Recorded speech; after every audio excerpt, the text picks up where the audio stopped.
বাংলাদেশে ক্রিকেট শুধু একটি খেলা নয়, তার চেয়েও অনেক বেশি কিছু। বর্তমানে বাংলাদেশের ক্রিকেট দেশের ১৬ কোটি মানুষের রক্তে মিশে যাওয়া নেশার মতো। তো প্রিয় দর্শক, চলুন জেনে আসি ব্যাট বলের এই খেলা কিভাবে এলো বাংলাদেশে। ভারতীয় উপমহাদেশের সঙ্গে ক্রিকেটের সম্পর্কের সূচনা সেই অষ্টাদশ শতকে। ১৭২১ সালে ইস্ট ইন্ডিয়া কোম্পানির একদল নাবিক পশ্চিম ভারতে প্রথম ক্রিকেট খেলা শুরু করে, কিন্তু তারা তখন থোড়াই জানত যে ৩০০ বছর পর এই খেলাটি হবে উপমহাদেশের মানুষের কাছে প্রাণের খেলা।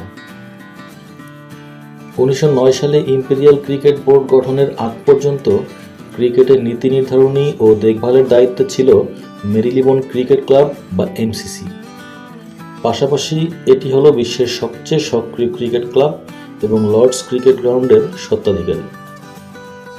বিংশ শতকে বিখ্যাত সব ক্রিকেটারদের নিয়ে দল গঠন করত এমসিসি এবং সেই দলকে পাঠাতো পৃথিবীর বিভিন্ন দেশে, যেসব দেশে ক্রিকেট মাথাচাড়া দিয়ে উঠতে শুরু করেছে। ৭০ ও ৮০ দশকে এমসিসির দল বাংলাদেশও সফর করেছে। ১৯২৬ সালের ডিসেম্বরে সর্বপ্রথম এমসিসি ভারত সফর করে। এর ৬ বছর পর ২৫ জুন ১৯৩২ সালে টেস্ট ক্রিকেট অভিষেক ঘটে ভারতের। অস্ট্রেলিয়া, ইংল্যান্ড, দক্ষিণ আফ্রিকা, নিউজিল্যান্ড ও ওয়েস্ট ইন্ডিজের পর ষষ্ঠ টেস্ট খেলুড়ে দেশে পরিণত হয় তারা। ১৯৪৭ সালে দেশভাগের পর ১৯৫২ সালে পাকিস্তান টেস্ট মর্যাদা পাওয়ার সুবাদে ক্রিকেট চলে আসে বাংলাদেশেও। ১৯৫৫ সালে পাকিস্তান তাদের প্রথম হোম টেস্ট খেলে বঙ্গবন্ধু জাতীয় স্টেডিয়ামে, যেটি তখন পরিচিত ছিল ঢাকা স্টেডিয়াম নামে। বাংলাদেশ স্বাধীনতা লাভের পূর্বে পাকিস্তান এই মাঠে আরও ৬টি ম্যাচ খেলে।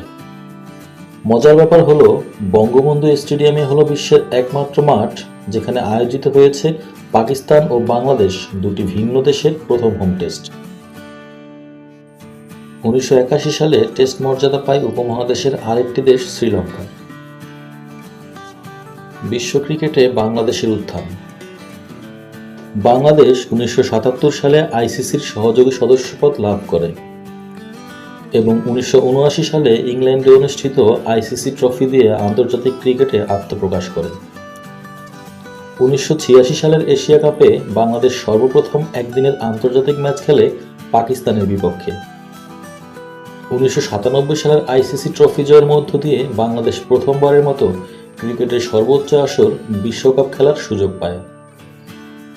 ১৯৯৯ সালে প্রথমবার বিশ্বকাপ খেলেই চমক দেখিয়েছিল বাংলাদেশ, হারিয়েছিল স্কটল্যান্ড এবং তখনকার হট ফেভারিট পাকিস্তানকে।